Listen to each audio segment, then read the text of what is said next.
Hey, we're live. Hey, this is Wicked Spursy. Mike, Steve, and Dave. Mikey Blinders, my man. How you doing?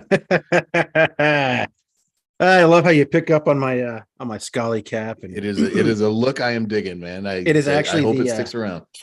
it is the it's called the Peaky. It's made by Boston Scully caps. I've got a number of them, so that's good. Other than that, no, I'm in fucking rotten, terrible mood. Gee, I wonder why. Well, I was wondering how's this different from every other podcast we do, Mike? That's what I'd like to know. Here's the deal, though, boys. I got out of work today. Well, first of all, I thought I had a meeting, so I was going to cancel this appointment that I had, and then it turns out I didn't have a meeting. It's next week, so I was like, I can go to this appointment. This appointment happened to be a dental appointment. I don't like the dentist. Don't like him. Not one bit. Well, they don't like you either. I like my dentist. No, I'm sure they don't. I'm sure they piss and moan about people like me, but I like my dentist. I don't necessarily like the hygienists. Multiples. I can agree with that. Why? You know why? Because they're always like, oh, you need to floss more. Too fucking bad. I floss twice a day. You need to brush more. You need a water pick. You need a Sonic Care. Here, we're going to sell these to you. You need a $29 tube of toothpaste. Like, shut up, get your fucking scraper out and do your goddamn job, Amber. You know, your gums are a little sensitive. Well, maybe because you just stabbed them for the last 20 minutes with a metal instrument. I mean, you know what? And she used that ultrasonic fucking thing on me too that makes you immediately bleed. Yeah. Oh, yeah. Yeah. Yeah. And then she's like, here, you can have your own suction device. I'm like, awesome.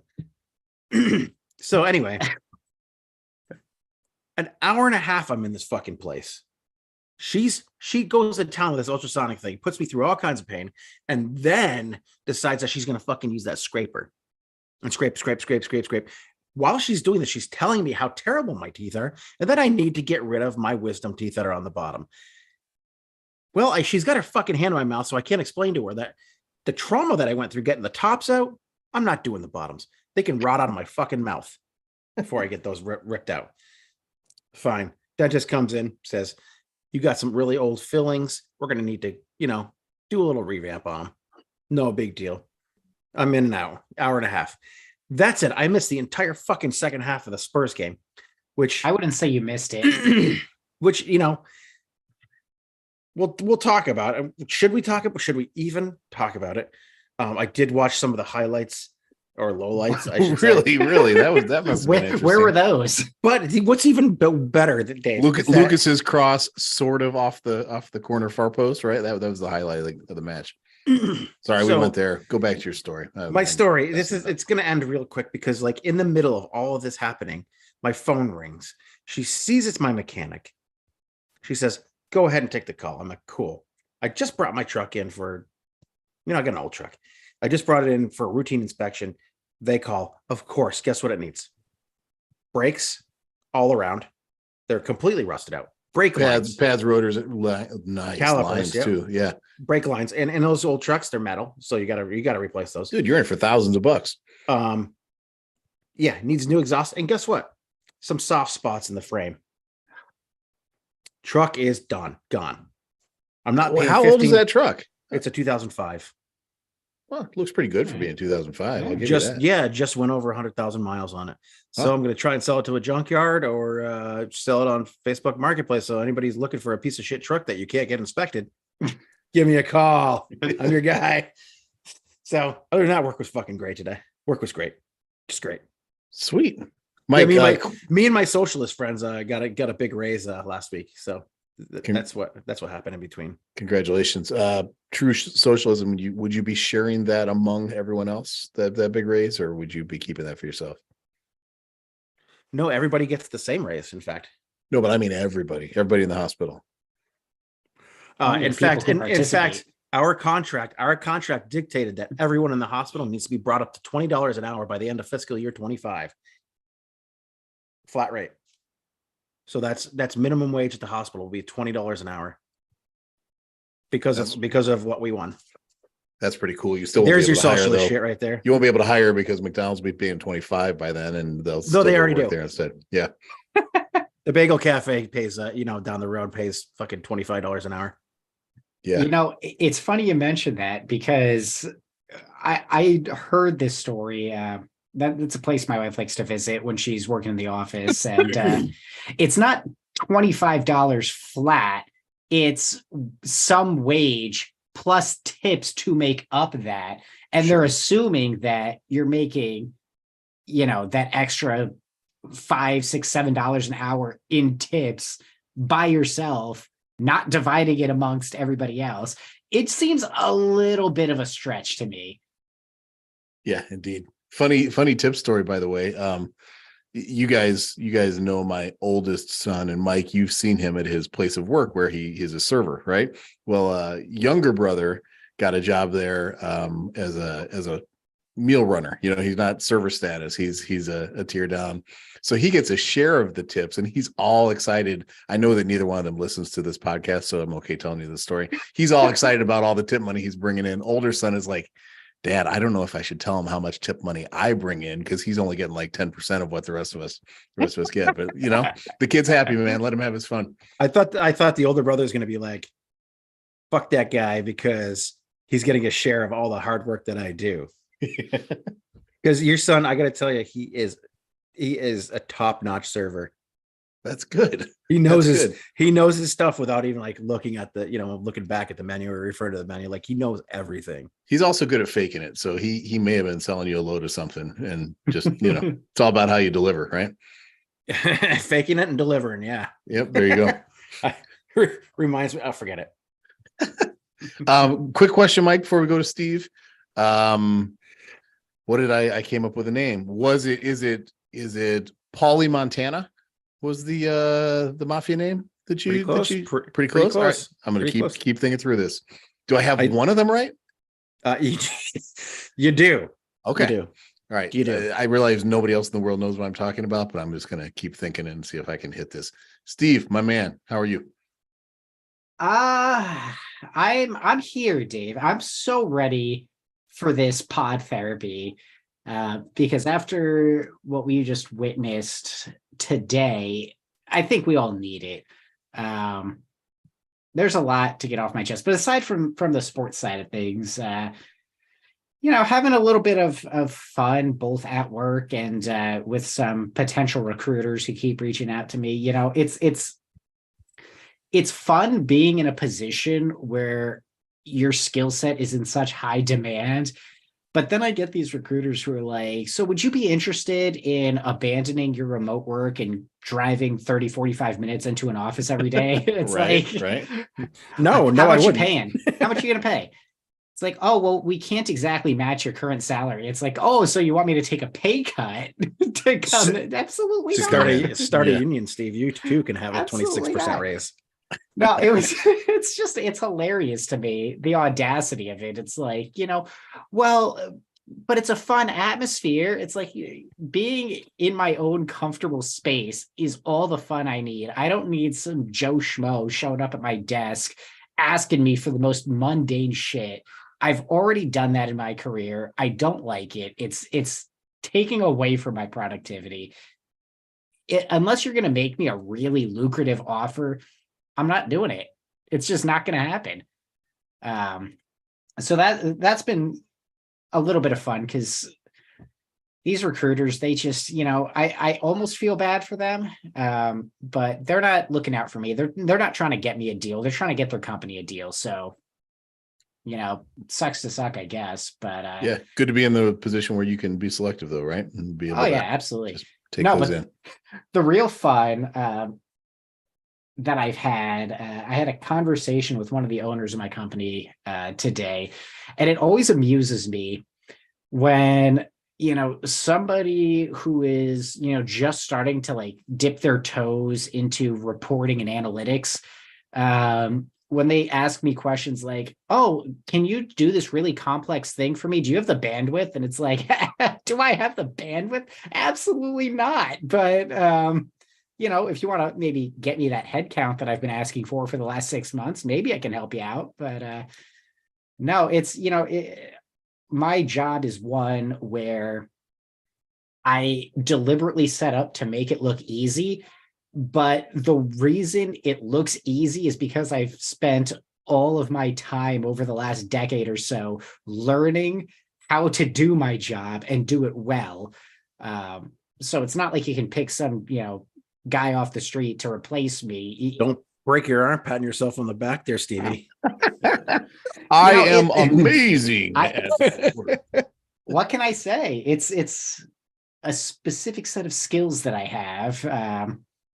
No, but I like to say it's my skill set is just being lazy, right? Like I see the complexity of the situation in front of me and I go, I really don't want to deal with this every single month. What's the simplest way that I can solve this problem? And then I put all my energy into making that happen. So people like to think, oh, well, what he does is easy, but they don't necessarily understand all the hard work and heavy lifting that goes into making it easy.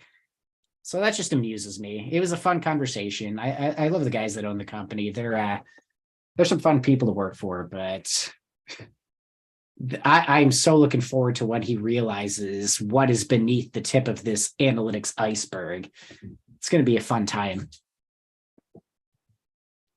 Deep thoughts with Steve. You guys are making all kinds of "that's what she said" moments here already, and we just started this podcast, and I haven't had the balls to say any of them. That's also what she said. You better not have the balls, because if she did say it, yeah. What do you guys want to talk about? I'm glad to know, Mike, you are not doing great. Steve, I'm glad to know you're fending off recruiters. Steve, you also shared a good anecdote earlier, which you don't have to repeat, but I enjoyed you sharing about the annoyance of watching how other people parent their children in public. Oh my God. to be nuisances and sucks on society, basically. I'll tell you this much, because this is my therapy sessions lately are just me ranting about whatever annoyance is going on. And we had a nice conversation this week about this concept of positive parenting that seems to be really popular, where like you don't want to say anything negative or bad to your kid, but it's like they take that to such an extreme that they just refuse to put up boundaries, right? So you get these parents who don't want to put any discipline out there. And then you get their kids who are running around causing problems for everybody else in the area. And it's like, how are you helping your kid by letting them just run wild? Like, these are the same people. What did she say? She said something like, they're the same people who, if they're smart and well off, they'll grow up and they'll become white collar criminals, because nobody's going to tell them no. Yeah. So they're just going to keep doing this shit because they think they can get away with it. And it's just going to bite them in the ass. But yeah, parents, all you parents out there, just boundaries are fine. Put some fucking boundaries up. It's easy. You don't have to be like a villain, but hey, if you don't, somebody else will, right? Like that's the absolutely thing. If you don't teach your kid how to deal with setbacks or the word no, somebody's going to teach them later, and it's going to be a lot more painful. But absolutely, hey, who are we to tell others how to live their lives? We're normal fucking people. That's true. That's true. Jesus Christ. You know what else we are? We are experts at telling professional football players how they suck. So why don't we do that a little bit, Mike? The little bit that you saw of the match today. This is just going to devolve into chaos here. I have to ask before you get into it, Mike, because I think this was second half. Please tell me you at least saw the highlight of Big Dave Sanchez just fucking falling on the ground, tripping over himself. I did not. Hey, before we go all negative, by the way, I wanted to share with you guys, our boy Jake Berger is crushing bombs in spring training right now. Dude, I know. I saw some. Did you see? I commented on a couple of them. He's gonna have a tough fight for a position on the 30-man because they're stacked up in places where he needs a spot, but he's crushing bombs. Our boy Jake. Come to Boston. So, I told him that he'd come to Boston. You did tell him that. So Jake, if you're listening, he's got a good agent. Very true. So back over to you, Mike. Talk about the football. Yeah, we're gonna start calling him Jakey Bombs. Bombs. Yeah, like, all right, I'm just gonna come out and say it. Lucas Mora in the first half had a fucking breakaway, right?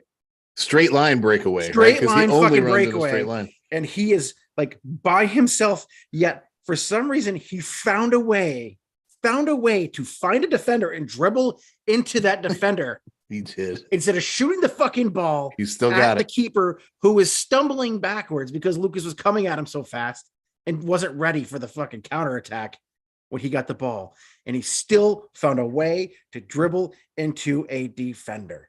Lucas. Don't fucking okay. That aside, the tactics were wrong. The lineup was wrong. This is not the time you fuck around at Sheffield United, right? Tough place to play. At Sheffield United, right? That's a tough place to play. They always gave us trouble when they were up, right? They still give everybody trouble. Yeah. It's ridiculous. It's not a pleasant place for an opposing team to play. They're a championship side, so guess what? They're going to be physical AF. I mean, I might as well say as fuck because I've been going off already. They're going to be super physical, and they're playing a Premier League team in the FA Cup, so they're going to be even more physical to the point of not giving a shit if they rack up cards, right? And they're also stocked with like undersized white guys that look like they're looking to get in a fight at the pub. Like they just have this overall vibe to them. That's and a what I see. 37-year-old striker. Also true. You know, we got a bunch of young kids out there today, and yes, the sprightly Lucas Moura among them. well, I mean, he's 30 years old, right? Or whatever he is, and Son, 30 years old. Okay, the rest of them were young. From what I saw, Pedro Porro looked fucking terrible again. I put him, and I know that he did not perform well because I put him on my DraftKings team, and despite his we have been told by some of the quote unquote experts, air quotes, that he is a crossing machine. 3 crosses the entire game. 3. You know how many tackles he had? 3 tackles. Dude, I can't believe I'm going to say this. Where's my Emerson Royale? You know, the fact that we didn't see him at all, like, especially when we were trying to get that goal, I just don't understand. Like, I'm not ready to trash on Pedro Porro because look at Emerson Royale. Like, he's the poster child for give him time and, you know, good things will happen. And Pedro Porro was better today than he was against Leicester. He was better today. He had a really good run in the second half. As we go down the hierarchy of clubs in the FA or in the English football system, he's going to get better and better. So by the time we actually next season play Colchester again in like the Carabao, right? Yeah, he'll be fucking brilliant. He will. He'll be amazing. He'll be midweek tournament. You know, like superstar. I don't want to trash on the guy because, you know, people didn't give Decky, you know, they didn't give him the benefit of the doubt in his first appearance. And to be fair, Pedro Porro was put into a situation in that game against Leicester where he didn't fucking stand a chance, and he hasn't had a coach yet, right? He hasn't had his manager yet. Yeah. He didn't stand a chance in that game against Leicester. Conte wasn't feeling up to it. Conte, he might, for all intents and purposes, might be actually done for the season. He might pull Tony La Russa and just be you know gone. who else I've decided is fucking done is Perisic. Perisic scored me a shitload of points on DraftKings today, but you know, that dude is cooked, man. He's got he doesn't have the attitude to play. I think Steve mentioned him, you know, shaking his fist and throwing his hands up in the air instead of joining the attack. You know, and for what we saw defensively, that first half, I wasn't worried about Sheffield United at all. Nope, they didn't have any kind of attack. They had this kind of it wasn't even a low block encounter. It was like a low block and dump and chase. And at halftime they had it was like old school. It was like old school Boston Bruins, where it was like dump and chase, you know? Yeah, they had 3 shots and 0 shots on target at halftime. I mean, they were not a threat. We made them a threat in the second half. Yeah. So and of course the second half I was being tortured to fucking death with an ultrasound fucking tool. Is that what they call you at work? The ultrasound tool? No. I'm the C-arm tool. Gotcha. Can we talk about Sonny and Richarlison? Steve, you got anything to say about those two? It's funny you mention it because there seems to be a big argument going on over social media. People saying Lucas was the best attacker. And it's like, yes, but that's not as much praise to Lucas as it is a condemnation of everybody on the team. That's like king shit at Turd Mountain, basically, is what that is. Exactly. It's like, yeah, he was making these direct runs at defenders, but he wasn't doing anything with it. And for as little as he was doing with the ball, Richarlison and Son were doing less than that, which is just baffling. I mean, I felt a little bad, really, like not angry at him, but just kind of like, I can't even say disappointed. I just feel bad for Richarlison because there were moments in that game where like you could see it in his eyes, like he was his own worst enemy. He's in his head. Things aren't coming off for him, so he's just like beating himself up about it. We saw the same thing with Son for large stretches of this season. These guys are confidence-driven players, and when they're lacking confidence, they just overcomplicate things. They make something simple look into this absurd mess.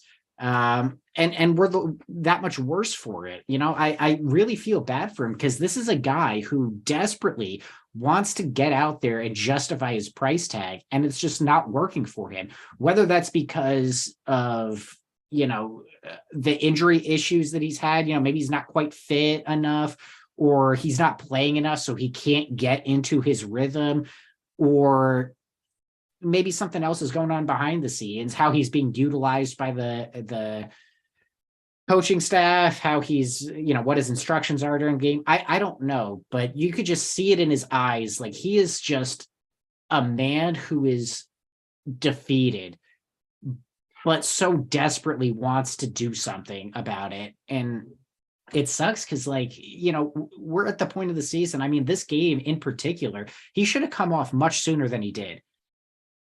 But, we'll talk about that tactical shit house in a bit. But, he really needed to come off. He's got to get some kind of I don't know. He's got to go see a therapist or something, sports psychologist. He just feels defeated. Son, at the same time, he also is in the same wheelhouse, right? He's trying to overcomplicate things. Or he's just unsure of where he's supposed to be. And again, I don't know if this is a tactical thing. They just don't understand what's being asked of them. I mean, you also have to understand that none of those guys have really played together at all. So, they don't exactly know, when's Richie going to make a run, when's Son going to cut in, when's Lucas. Well, they should know Lucas is just going to run at the defense and give the ball away. I mean, that should be pretty obvious. Steve, you shared something on Reddit. Mike, I want to ask you to comment on this. So here's the setup. If the three of us were on a Sunday league soccer team, with a bunch of other guys, and we had a decent team and we were playing well, and then we had some tournament coming up where we were playing some guys who we knew were not as good as us. I could imagine our pregame conversation would be something to the effect of, "Hey guys, these guys are going to be up for playing us. They're going to be excited. They're going to come after us. So let's put our necks on their throat, or put our feet on their throats, and let's just take it to them and destroy them early so that we can have a good rest of the day." I could imagine us having that conversation beforehand. And then I read, Steve, you shared on Reddit, Stellini's comments afterwards about how our guy's energy level wasn't up because maybe they thought that the opponent was going to be easier and thought that this whole thing was going to kind of go a little bit more smoothly. Mike, what's your, I feel like we've talked about this a million times, but what's your assessment on that disconnect between what's obvious to everybody in the freaking world and then watching your team go out and not execute something that it seems would be logical to execute? What do you think about that? Well, I mean, we've as athletes, whether you're once you get that kind of awareness as an athlete that games in your leagues and stuff, whether you're playing pee-wee or once you start gaining that awareness, or high school or college ball, that these games actually count and they mean something. Once you gain that awareness, that's kind of when you hit that spot where the teams that you should be fucking beating. But like you said, those teams are 9 times out of 10 up for the challenge. Yeah, they're up for it. Yeah. And they're going to do anything they can, whether it's like borderline dirty tactics to being ultra physical to trying to tactically outmaneuver you, being smarter than you. When I was in high school, like my chosen sport was football, American football, and we should have fucking, like, on paper, our offensive line was like 270 pounds average, right? We should have fucking trucked people. And there were times where we let teams into games that shouldn't have even been there. So it comes down to, when you realize, and you're that good team, you realize that you should be smoking this other team. It's sometimes too late, because you do go into that with a big head. My dad always said, don't get a fucking big head. Burlington might be 1-6, but they're going to be up for it when you come to their house. They're not going to want to let you walk all over them, and they'll do anything they can. And that's what Sheffield United did. And we see this constantly with Spurs, and I don't know, it's not up to me to decide what's going wrong. It's just up to me to bitch about the fact that these are multi-million dollar players who are being paid to do a job that they're not doing. And whether that's not following coaches' instructions or just having a terrible attitudes playing to like this same thing, the same narrative as well. I mean, you have one guy with a terrible attitude and it affects the entire fucking locker room. So when you go into those games and you think that we should, as fans, we should fucking trounce this team. They almost lost to Wrexham. Mm-hmm. They were down fucking 4-2 to Wrexham. Mm-hmm. And granted, they were playing in Wales, fine enough. They weren't playing at home, but they weren't playing well against Wrexham. Wrexham presents different problems, but it's because Wrexham has, teams come to the race course and we're going to fucking defend our turf. We don't care who you are. And they did a couple of times, right? Nearly a third time. And so they saw Spurs come in. They're like, we're going to fucking defend our turf. And then Conte tells Stellini to throw that fucking garbage pail of a fucking lineup out there. I get that we got lots of games coming up, and like we have Champions League starting back up again. We got to beat Milan to move on there. But if we don't watch out, we're going to be out of all competitions. And, that's not to say we're going to be out of the Premier League, because I think we got a good shot at 4th place unless Liverpool, continues to, for some reason.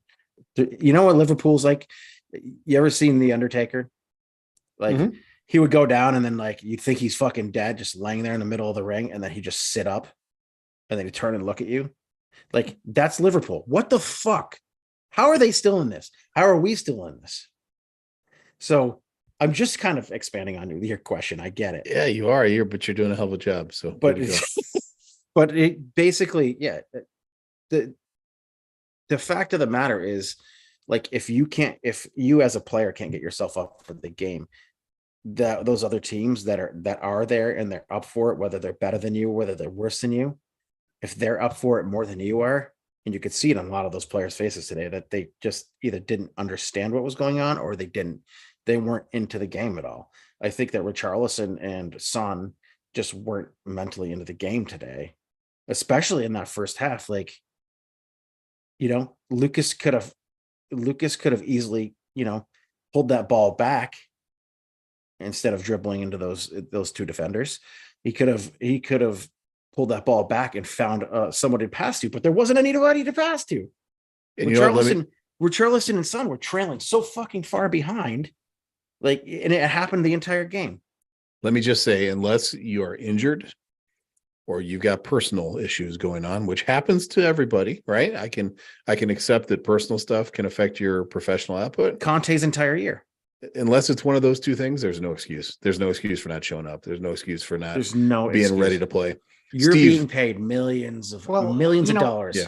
Steve, while Mike cleanses his palate, why don't you wrap up Sheffield United for us? And then I want you to ask a really important question when you're done with that. Is that cool with you? Of course. Awesome. Here's the thing. And I don't know who was doing the commentary on ESPN. I didn't bother to capture their name, but they were terrible. The play-by-play was terrible. The halftime was terrible. They were terrible. They were terrible, but there was one comment that he made that I think is absolutely true here. It's that, Sheffield, they show up and no matter what happens, unless they get completely blown out, it's a win for them, right? 1-0 loss. Okay, well, top 4 team in the Premier League, you did well enough to just keep it as a 1-goal difference. You draw, even better. Any result, barring a blowout for them, was a huge victory. Whereas for Spurs, anything less than a win is an absolute embarrassment. And that's exactly what we saw. It was an absolutely embarrassing performance from the team, the whole team, and the coaching staff. Because let's be honest, we're sitting here watching this game. We could clearly see where the problems were on the team. And it's not like we didn't have players on the bench to come in and offer something different, right? Like the entire front line, we've already talked about them. They were all trash. Pull Son, pull Richie, pull Lucas, throw on Danjuma, Cade, and Decky. We got all 3 of them, but not until like 75, 80 minutes when all of them were on the field. And by the time they were all on the field, Decky was playing right wing back because instead of taking Son out of the game, who desperately needed to be removed, they decided, you know what? Decky can replace Pedro Porro.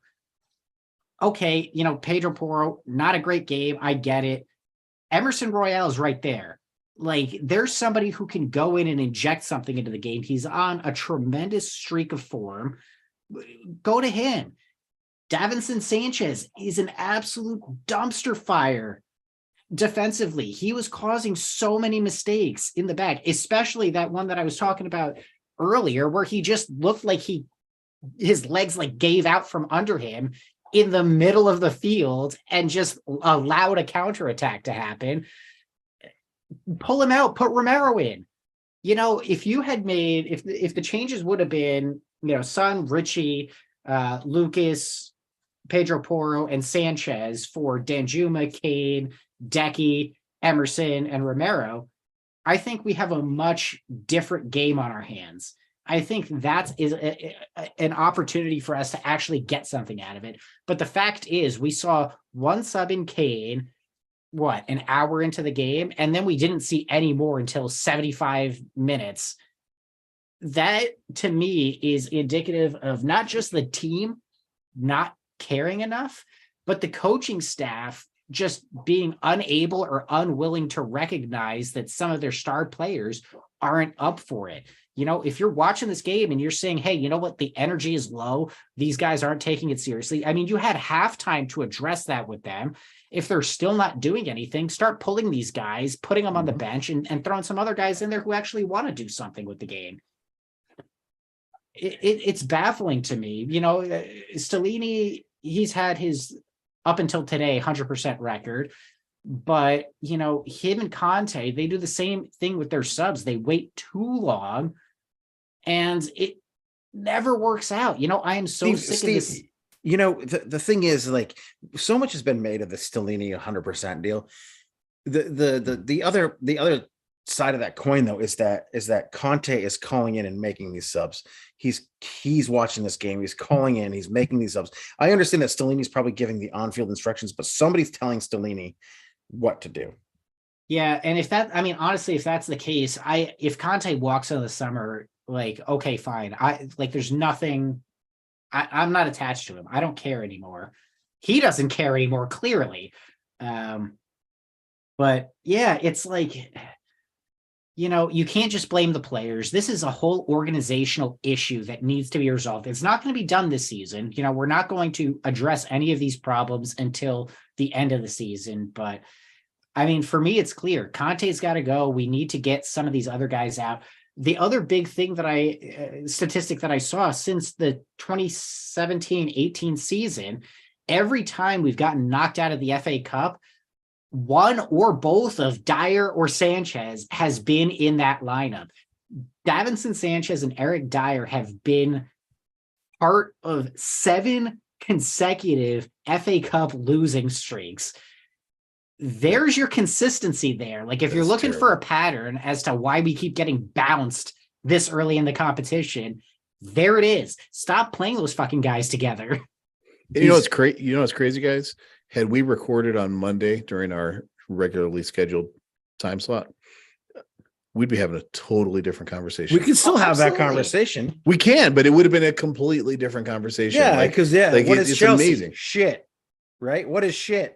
But it's Chelsea. still Chelsea, right? And we would just be we would have been happy to have beaten them. Fucking A, we beat their fucking asses. We did, absolutely, we did. If this week has taught us anything, it's just how good Emerson Royale has been lately. There it is. Right? Emerson like, Royale I mean, that's appreciation. a clear downgrade. Emerson Royale, keep doing what you're doing, dude. Your space on the team is secure as far as I'm concerned. But, you know, you also got these people, oh, how are we going to perform against Wolves? Well, the answer is simple. Emerson Royale is going to play. We're going to have our starting lineup. You know, these guys are going to hopefully be up for it at this point. But, yeah, I mean, just an absolute abysmal game. And you're right. You know, we probably should have mentioned that we fucking crushed Chelsea for the first time in God knows how long. We absolutely destroyed them.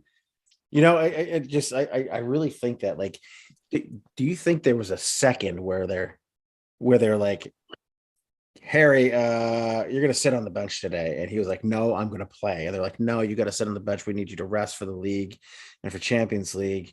You know, no, I'm going to play. No, you're sitting on the bench.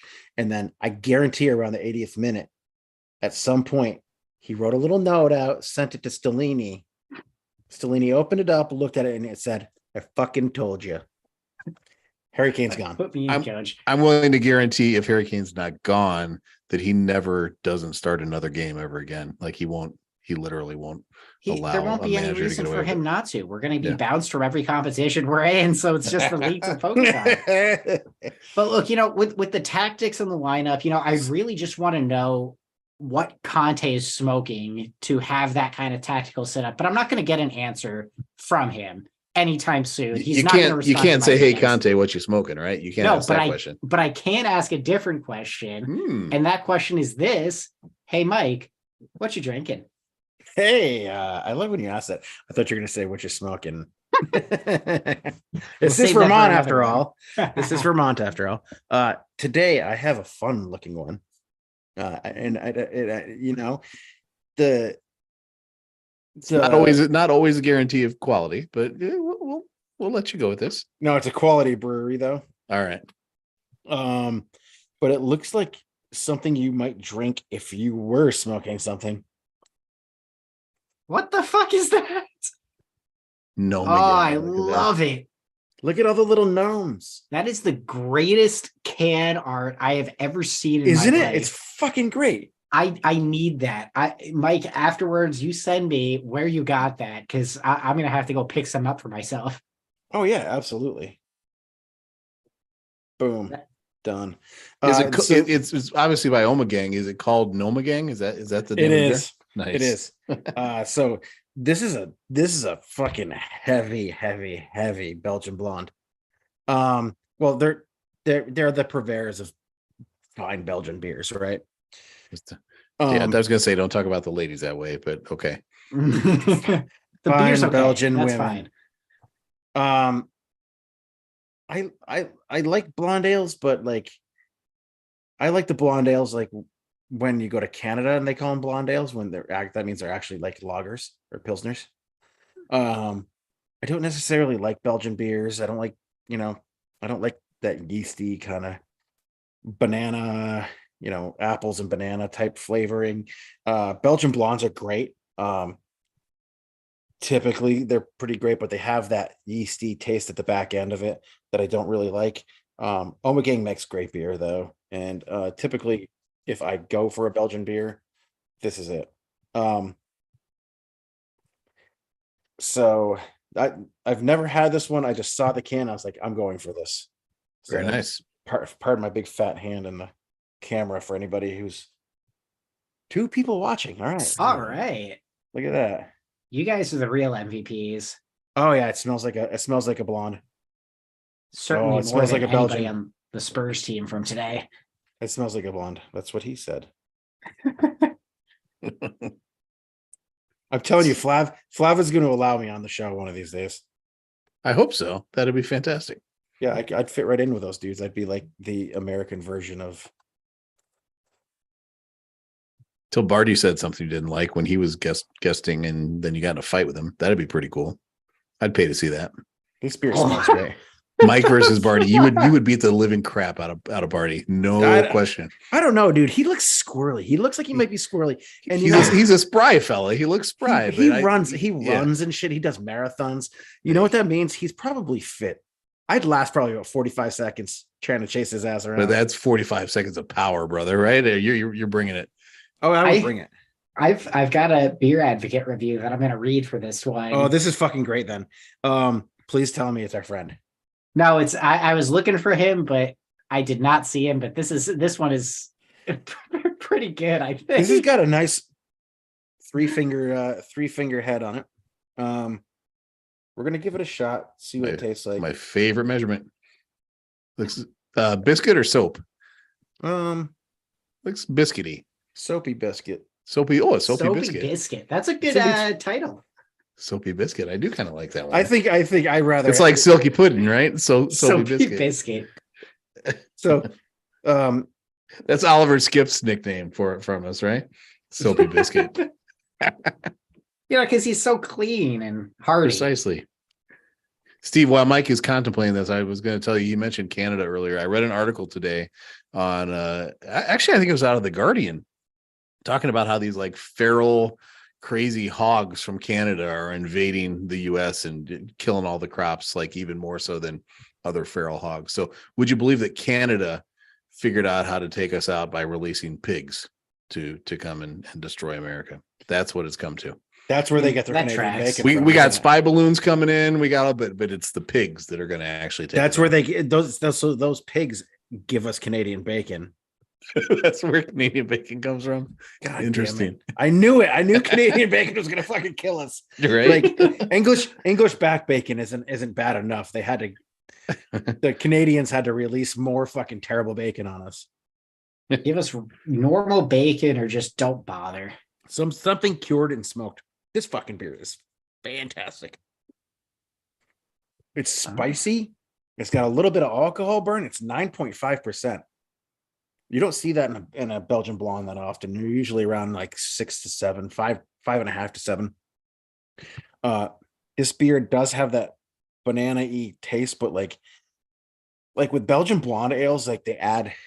I've made a couple of them, and you always add a little sugar on the back end. When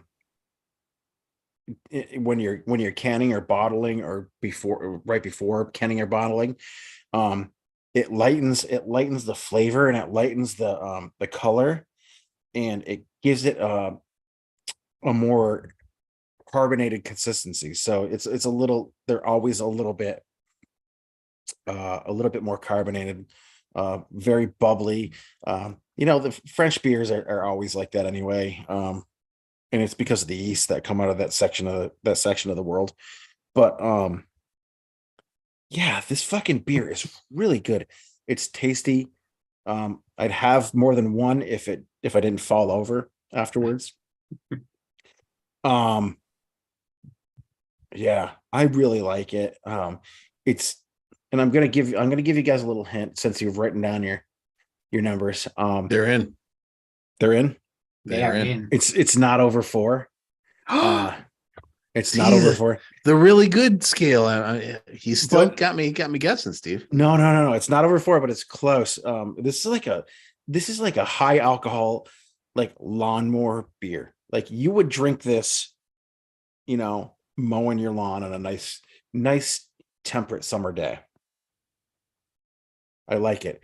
3.8. We went high, man. You We you did go sucked us high. in. You sucked us in with the lofty praise. Steve, what was the you had a review you found? I What do you got? did. I want to read this to you. It's reviewed by Herba on Beer Advocate, and it says, and I quote here, "My undisputed go-to for so many years, and depressingly difficult to even conveniently find / purchase in bulk anymore. The balanced yet complex sitting with it just floored me from first memorable taste before I had even come to refine one. The consummate pizza beer for my palate just lingers so meatily on my tongue, and for a 20+ year vegetarian, that might say something. Oh, meatily.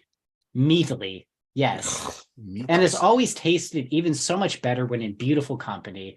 There will always be a place in my heart of hearts for this revered blonde ale." Ah, Wow. That's dramatic and flowery for sure. so sweet. Does that strike any chords with you, Mike, having just sampled it? I do like the comment about taste better. What was it? Among beautiful When company? in beautiful company. And to be clear, that's beautiful lovely. company Yeah. is, capital B, capital C. So it's not just any beautiful company. It's like the beautiful company. Yeah. General Electric. I guess. I don't know. It's certainly not us. Dude, yeah, no, it doesn't really strike that. Well, kind of like, it is kind of a, it's you have that nice lawn, and you mow the lawn afterwards. Like it's a lawn appreciation beer. It is. I don't know about beautiful people and beautiful company and all that jazz, but it's a great beer, and I'm definitely gonna drink more of it. I've had it in my fridge. I've had it in my fridge for a few days, so Mike, What about a song? Philly, Montana. Philly, Montana? No. Damn. Am I hotter or colder? You're colder. Damn. Okay. All right. Yeah. Give me a yeah, song. yeah. I need a song. You need to understand that. Okay. Yeah, this is perfect. The Suburbs by Arcade Fire. All right. Yeah. All right, very good. Yeah. Very good. Hey, Mike, what you drinking? Nomagang by Omegang. He rated it 3.8, and it is best enjoyed in the presence of beautiful company. Well done, man. Absolutely. Surprised you didn't go with a Bad Company song, just making the link there, but I just let that one go. You like making love? There you go. Hey, pop culture reference for you. Last week, Beth and I watched the movie because I wouldn't pay to go see it in the theater, but it's out. Gleaming the Cube? No, it's out on Peacock now. Megan, about the AI lifelike doll. Can't do it. I have an maybe irrational, but mostly irrational fear of AI and robots. So, Mike, here's what I'm going to say without spoiling the movie for anyone who hasn't seen it. Partway through the movie, I turned to her and I was like, this movie is not what I expected it to be. And then as the movie went on, I'm like, this movie is exactly what I expected it to be. And the thing is, my comment at the end was, here's the thing. And Steve, I bet you're going to be familiar with this, but Mike and I kind of lived it a little bit more immediately. Mike, when we were kids, Teddy Ruxpin came out. You remember Teddy Ruxpin? You remember those commercials for Teddy Ruxpin? And if you're a Gen Xer, I believe that we all had this inherent like, no, fuck that. I am not getting that thing. That is too far. I'm not comfortable with this animatronic bear. My sister had that fucking thing. Keep that away from me, right? And I think that was put cassette tapes in its fucking back. It was a precursor to like, yeah, that's going too far, man. I don't want something that pretends to be my friend and tries to. I'm gonna be your best friend. And that's you are. This movie was Teddy Ruxpin exponentially AI'd and like, holy crap, what happens when the technology becomes smarter than you? Nope. That and another good movie reference. Nope. Like just I have had too many like Skynet is online situations in my life where I'm like, fuck this. No, I'm not watching that movie. I'm not watching that movie. And I'm not watching. I haven't watched Nope. Nope's worth watching. It's a good movie. Yeah. Yeah. And it's not what you think it is. I like Jordan If I'm- Peele. Yeah. I like Jordan Peele. Worth watching. He's great. While we're on the subject of When he's doing movies- comedy, he's great. His other movies, like, they fuck you right in the head. The second that you figure it out, you're like, Yeah. oh my God, no, this is terrible. Like Get Out was I can't pretty fucking pretty no, intense. get out, like made me feel claustrophobic, and I was in a wide open space. Huh. That dude was trapped. Yeah. Yeah, that was nuts.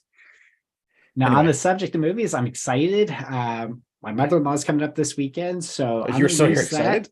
Well, Okay. it's not because of that in and of itself, but it's because I might have the opportunity to get away for a little bit to go see what I can only imagine is like the future Oscar sweep movie, Cocaine Bear. Yeah, I would. I don't know that I'd pay to see it, but I would like to see that Oh, one. for shut sure. the fuck up! I Yeah. want to see this movie so badly. I just, just based How many on this, nights have you been on a bender and you're like, yeah, Let's go. that Just- guy's the cocaine bear? I just want to, go to 14th Star, have a couple of beers, walk across the street to the tiny ass theater, and just shut my brain That off. For a that does while. sound fun, and I love that movie. I think I saw they spent like $30 million making it. It made like $130 million the first weekend of release, and people have just panned it, said this movie's terrible, but it's terrible all the way to the bank. Like those movies that people pan can be. But kind of fun. it's terrible, but it's giving you exactly what it bills itself as. It's You about a have bear cocaine, you have yeah. a bear. It's without a paddle, but with cocaine yes, exactly. and a bear. and and a bear. Right? I wish our favorite sports team could give us exactly what we want to watch. Is that too much to ask? Can we just get Spurs to give us the exact bit of, just yes, happy content? cocaine Pierre. Maybe that's what's missing. Maybe we just need to get the entire squad Coke Pierre. stoned on cocaine. Steve, Get so Hoiberg. I'll get them all I'll jacked bumped up. out on cocaine. That Steve, would be scary. If you do get to watch that film, Steve, I think we would really enjoy and appreciate a Steve, review if I from weren't you on call, next I week. would go with you. If I Well, lived I'll make closer, sure- I'd go with you, knowing how enjoyable. I do the 14th Star followed by the theater. That sounds perfect. Yeah. I'll make sure that if I do end up seeing it, we'll get a nice review on next week's episode. They Perfect. do have decent popcorn at that theater. For the shit as that theater is, I've had to go into the theater and wear a jacket because the heat wasn't on. The popcorn's actually pretty decent there. And that's how you rate a theater, is by the quality of the popcorn. Have you ever had bad theater popcorn? Oh yeah. Yeah. Yeah. You- I won't name Majestic high- 12. You have high popcorn standards. Majestic 12 is terrible. It's just popcorn. artificial, and then they try to mask it with more artificial shit. It's Yep. Yep. Steve walks in with his own microwave bag of popcorn, pre-popped, ready to go. Right? I'm good. No, thank you. But I will take that extra large. I'll take a blue raspberry slushy then. Exactly. What do you have in that? What do you have in that icy machine back there? What do you got going on? You got Can I get a cola? swirl? You got Can cola. you do a combo? I asked for blue raspberry. This is black. Oh, that's just the black mold. We don't want to clean that thing. That's right. Because teenagers are running that thing. Talk about feral. True. This theater in St. Albans is fucking teenagers. It is just close running to Canada, right? Maybe it's the same thing. Oh, yeah. Same takeover. Feral pigs running the feral theater. teenagers. Feral teenagers running the Fantastic. place. Sent from Canada to destroy. All us. right, gents. With our little bit of time left, and there's not much. Steve's got to scoot soon for his fatherly duties. Why don't we jump to some closing thoughts? What do you say, Better Steve? than husbandly duties. Well, I'd Spurs. rather do that than fatherly duties, if I'm being honest. But you know, I'm on fire. This 9.5 beers. yeah. Well, Closing this- thoughts, Steve. Closing thought is for all the Spurs players out there. First, I just want to start off by saying, how dare you? Boom.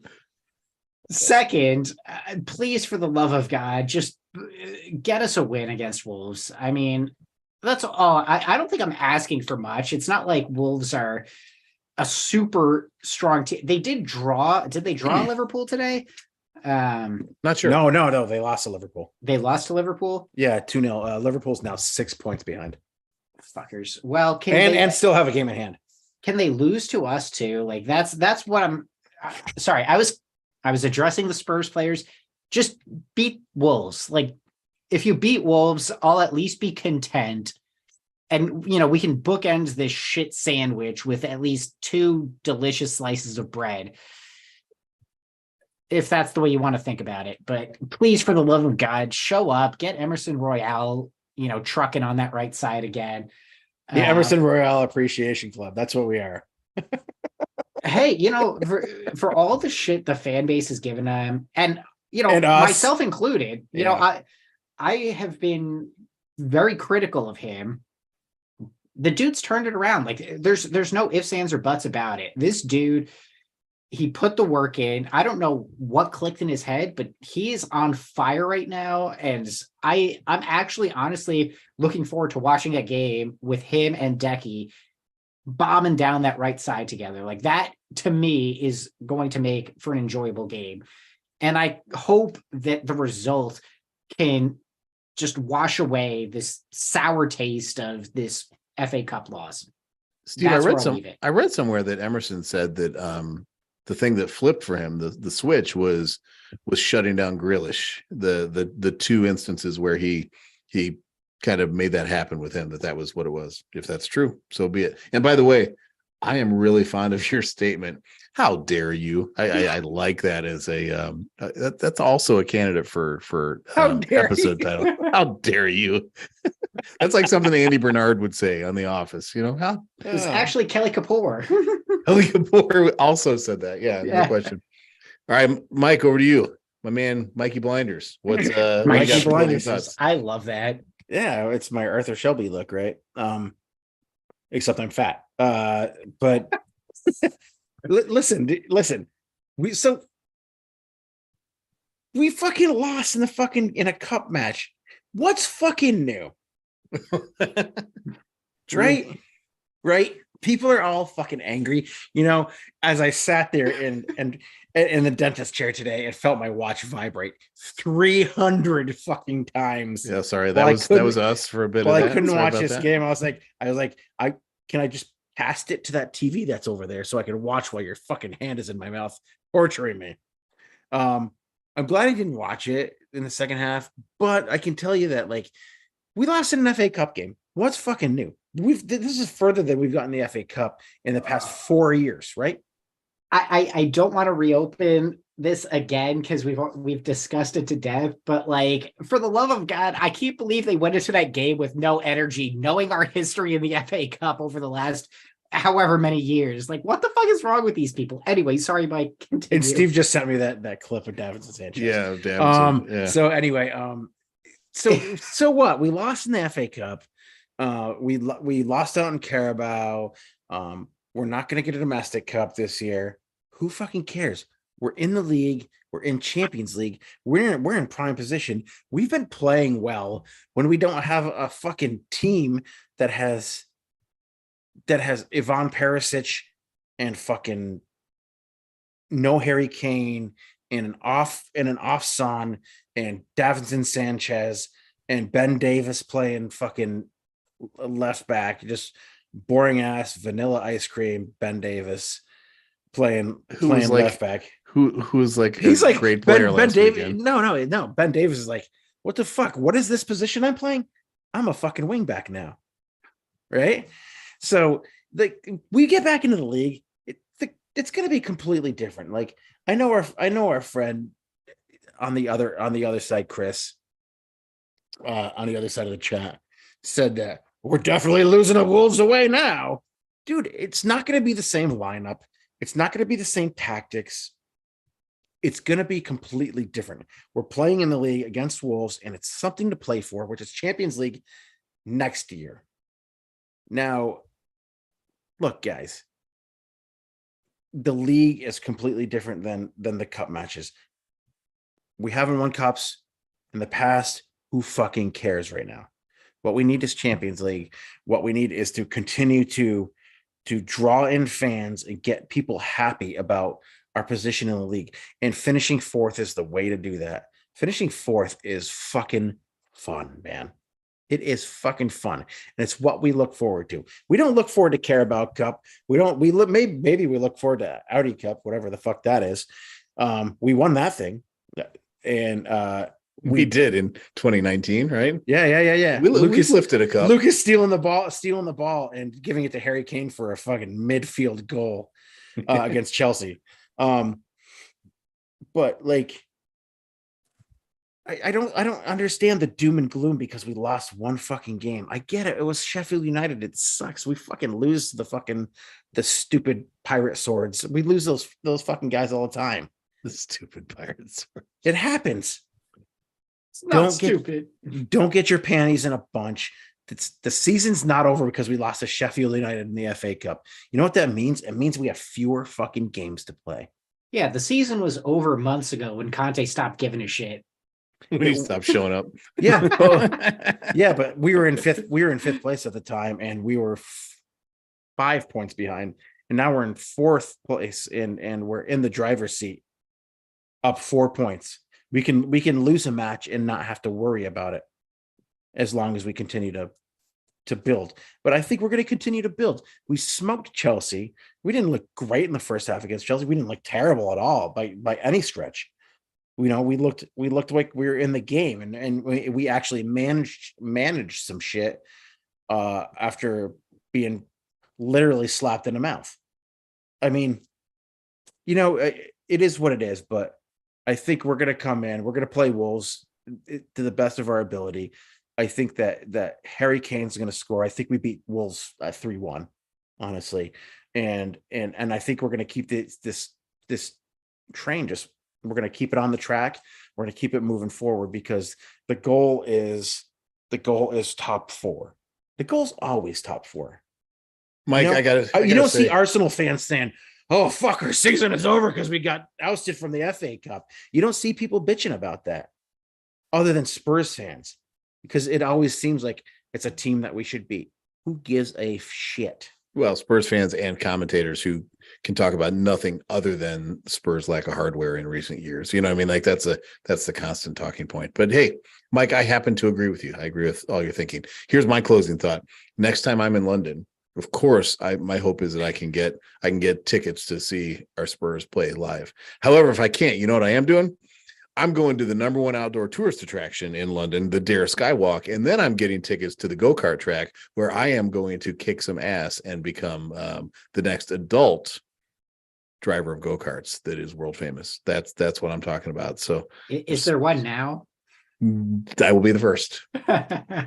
No, they all graduate to other levels or get real jobs. I'm just trying to reverse the Yeah, whole by thing. the time they're 12, they're in F4 or whatever. I have this history in my life of being kicked off of go-kart tracks for being too aggressive every time I do it. So I'm hoping that, you know, maybe in an adult setting, you can bring the pain and nobody's crying about it. You know what? I have a history with I have a history of burning my arm on the muffler of a go-kart in Montreal. What, when you're turning around talking smack to people behind you, or no. what? I was looking for my little safety belt thing that you got to put on that doesn't really do shit to you, right? But I was looking for it, and I turned and I put my elbow back, and I burned the back of my elbow on the fucking muffler. This was at a bachelor party. It was the start of the bachelor party. It was the start of a bachelor party, and I burned "Made in the USA" on my fucking elbow. Was it so they could be read, or was it backwards? How did it come out? No, it said "Made in USA." It was like red. That's fantastic. Yeah, and I was questioned. I was questioned about it at the Canadian Ballet, as we call it. It's very nice. About the tattoo on my arm. That wasn't very nice. Tattoo.